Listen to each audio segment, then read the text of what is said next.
Hi viewers, welcome to our channel. ప్రస్తుతం మనతో పాటు సీనియర్ జర్నలిస్ట్ దామో బాలాస్ అన్న వారితో మాట్లాడదాం. నమస్కారం సార్. నమస్తే. సార్, నటి హేమ బెంగళూరు రేవ్ పార్టీలో ఇరుక్కోవడం మనం చూస్తాం. అయితే ఇప్పుడు తనకు సపోర్ట్గా మా అధ్యక్షుడు మంచు విష్ణు గారు మాట్లాడడం జరిగింది. అయితే గత కొన్ని రోజుల నుంచి కూడా మా నుంచి ఆమెను తీసేయబోతున్నారన్న వార్తలు అయితే వచ్చాయి. మరి ఇప్పుడు దాని గురించి ఏమన్నా మాట్లాడారా? అసలు ఏం మాట్లాడారు సార్ మంచు విష్ణు? మంచు విష్ణు ఒక ట్వీట్ చేశాడు ఎక్స్లో. యాక్చువల్గా ఏంటంటే కరాటి కళ్యాణి ఆమె గత కొన్ని రోజుల నుంచి చెప్తుంది మంచు విష్ణు బయట ఉన్నాడు, క్యాన్స్కి వెళ్ళాడు ఫ్రాన్స్కి. సో ఆయన రాగానే ఈమెను మా నుంచి బహిష్కరిస్తాము అది కరాటి కళ్యాణి అనౌన్స్ చేసింది. అందుకోసం మంచు విష్ణుతో మరి హేమ ఏమన్నా మాట్లాడిందో లేదు తెలియదు, కానీ మంచు విష్ణు హేమను సపోర్ట్ చేస్తూ ఒక ట్వీట్ చేశాడు. ఆ ట్వీట్లో ఏముందంటే హేమ ఆరోపణలు ఎదుర్కొంటుంది, unless proved otherwise everybody is innocent. So కాబట్టి ఆమెను ఒక నేరస్తురాల్లాగా ప్రచారం చేయడం ఆపండి, వెరిఫై చేసుకోకుండా ఫ్యాక్ట్స్ని వెరిఫై చేసుకోకుండా ఇలాగా ఆమెను చేయొద్దు. ఆమె ఒక బిడ్డకు తల్లి, ఒక హస్బెండ్కు భార్య, సో వాళ్ళకి కుటుంబం ఉంటుంది, వాళ్ళంతా బాధపడతారు, ఇవన్నీ చెప్పాడు సూక్తులు.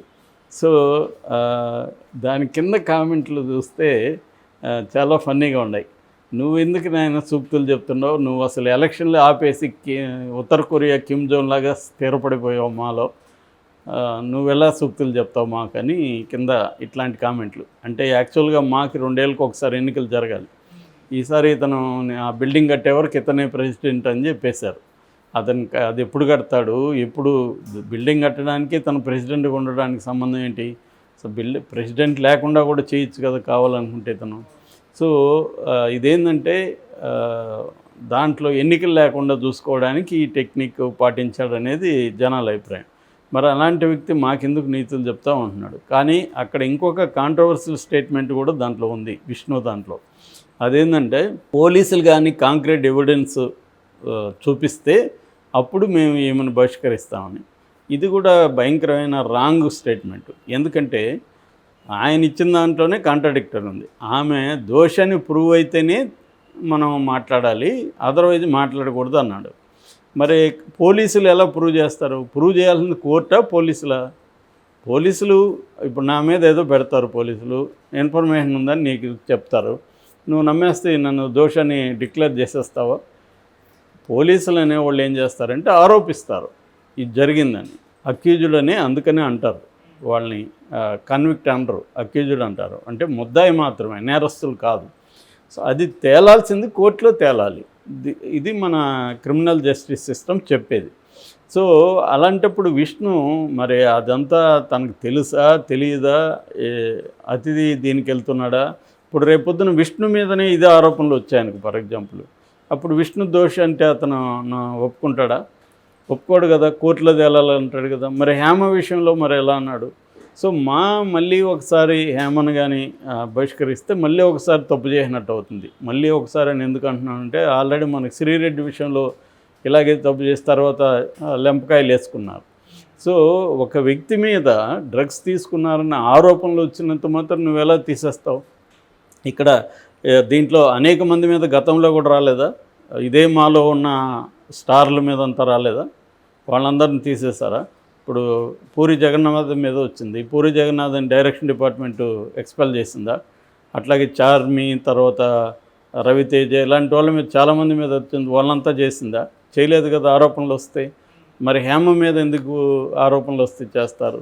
హేమ రేవ్ పార్టీలో పాల్గొనింది. నేను నిన్నే చెప్పాను, రేవ్ పార్టీలో పాల్గొనడం దానికదే ఏమి నేరం కాదు, డ్రగ్స్ తీసుకొని ఉండడమే నేరం. ఒకవేళ ప్రాస్టిట్యూషన్ అక్కడ ఏమైనా జరిగి ఉంటే అది లీగల్గా ఇబ్బంది. సో అది ఇక్కడ ఏంటంటే మనం చాలా విషయాల్లో కన్ఫ్యూజ్ అయ్యేది ఎక్కడంటే లీగల్ అండ్ మోరల్ ఈ రెండింటిని మిక్స్ చేసేసి మాట్లాడుతుంటారు. ఇప్పుడు అదొక అంశం.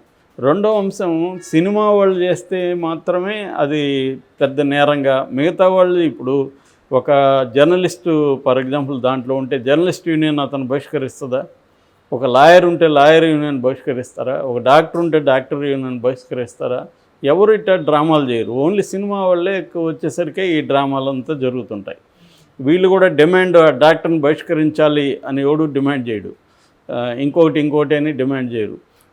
సినిమా వాళ్ళు మాత్రమే మోరాలిటీని కాపాడాల్సిన పవిత్ర కర్తవ్యం సినిమా వీళ్ళ మీద ఉంటుంది, సినిమాల మీద కూడా ఉంటుంది. ఎందుకంటే ఇప్పుడు సిగరెట్ ఉంది, సిగరెట్ తాగమనే కదా మనకి గవర్నమెంట్ పర్మిషను అవన్నీ ఇచ్చింది. మళ్ళీ ఏంటంటే సిగరెట్ ఎవడన్నా థియేటర్లో స్క్రీన్ మీద తాగుతుంటేమో కింద వేయాలి, ఆల్కహాల్ తాగుతుంటే కింద వేయాలి. మళ్ళీ ఎందుకు మా బ్రాంచ్ షాపులన్నీ ఓపెన్ చేసి దాని నుంచి డబ్బులు మీరు దొబ్బేస్తూ మళ్ళీ తాగితే సినిమా వాళ్ళు కాపాడాలన్నమాట దాన్ని. ఇలా ఇదంతా ఏంటంటే హిపోక్రటిక్ బిహేవియర్. ఏమైనా జంతువులు రోజుకి కొన్ని కోట్ల జంతువులను తినేస్తున్నాం మనం రోజు, కానీ ఒక చిన్న పిట్ట కనబడితే కూడా దానికి పర్మిషన్ ఇవ్వరు. ఆ మధ్య నేను కిల్లింగ్ వీరప్పనికి బంద్ చేసేటప్పుడు మధ్యలో మేము షూట్ చేస్తుంటే సడన్గా ఒక కుక్క వచ్చింది షాట్లకి.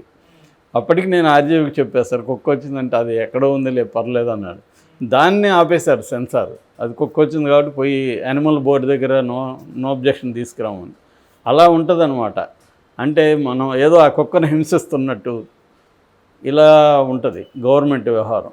సో ఇతను కూడా అలాగే బిహేవ్ చేస్తున్నట్టే కనబడుతుంది. ఇప్పుడు హేమ మోరాలిటీని మనం ఎవడు నిర్ణయించడానికి, ఆ మోరలా కాదు అనేది వీళ్ళెవరు నిర్ణయించడానికి, ఆమెనేదో పట్టుకునేసినట్టు దొరికిపోయిన దొంగ ఇలాగ మాట్లాడుతున్నారు. ఇదే ఒక మహేష్ బాబు ఒక పెద్ద స్టార్ ఉంటే ఇలాగ రాస్తారా? రాయరు కదా. ఇక్కడ కూడా ఏంటంటే జెండరు, వాళ్ళ స్థాయి ఇవన్నీ పనిచేస్తుంటాయి.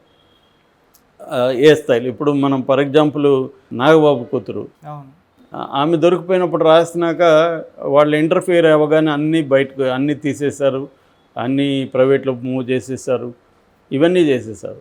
అంటే ఎవరు వీక్గా ఉంటే వాళ్ళని ఆడుకుంటుంది మీడియా కావచ్చు, సమాజం కావచ్చు. కానీ కనీసం విష్ణు అయినా ఆమెను ఒక పక్క సపోర్ట్ చేస్తున్నట్టుగా రాశాడు, కానీ మళ్ళీ ఆమెను బెదిరిస్తున్నాడు. అంటే పోలీసులు ఇస్తే నేను తీసేస్తాను ఆమెను. ఆల్రెడీ పోలీసులు చెప్తున్నారు కదా ఈమె ఉందని. ఈయనకి వచ్చి ఎందుకు ఇస్తారు? ఇతనికి వచ్చి మీ హేమ ఉందని ఎందుకు ఇస్తారు? వాళ్ళు మొత్తం 86 మంది, హేమ ఒకటే లేదు అక్కడ. 86 మందికి 103 మందికి టెస్ట్ చేస్తే 86 మందికి పాజిటివ్ వచ్చింది. 86లో ఈమె ఒకటి.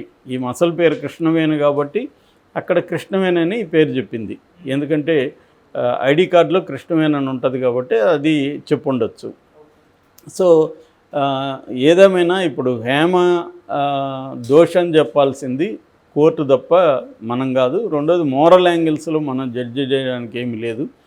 తను పార్టీల్లో రేవ్ పార్టీలే కాకపోతే ఇంకొక పార్టీలు జరుగుతూనే ఉన్నాయి కదా. పబ్బులకి లైసెన్సులు ఇస్తున్నాము, పార్టీలకి లైసెన్సులు ఇస్తున్నాము, అన్నీ జరుగుతూనే ఉన్నాయి. అక్కడ ఏమన్నా డ్రగ్స్ అనేదే ఇల్లీగల్ కాబట్టి ఇల్లీగల్ యాక్టివిటీ ఉంటే దానికి సంబంధించిన సంస్థలు అవి లీగల్గా ప్రొసీడ్ అవుతాయి. దాన్ని వీళ్ళు మోరల్ యాంగిల్లో కరాటి కళ్యాణ్ మాట్లాడడం కూడా ఆమెకి ఏంటంటే గతంలో హేమ నా మీద మాట్లాడింది కాబట్టి ఇప్పుడు దొరికిందని ఆమె రంగంలోకి వచ్చింది. సో కాబట్టి ఇక్కడ అదేదో చెప్పినట్టుగా బైబిల్లో ఉన్నట్టుగా మీలో నేరం చేయని వాడు ఎవడన్నా ఉంటే వాడు ముందు రాయండి అన్నట్టుగా ఇక్కడ అందరూ వీలుంటే ఇప్పుడు ఎవరిని పిలిస్తే ఇట్లా రేవ్ పార్టీ ఉందో వస్తావంటే పోరా, వీళ్ళు రాసేవాళ్ళు కానీ తిట్టేవాళ్ళు పోరా, బ్రహ్మాండంగా పోయేవాళ్ళే ఎక్కువ మంది ఉంటారు. వాళ్ళకి డబ్బు లేకనో కుదరకనో పోరు, కానీ పార్టీలు ఉంటే పోనోళ్ళు ఎవరు ఉంటారు?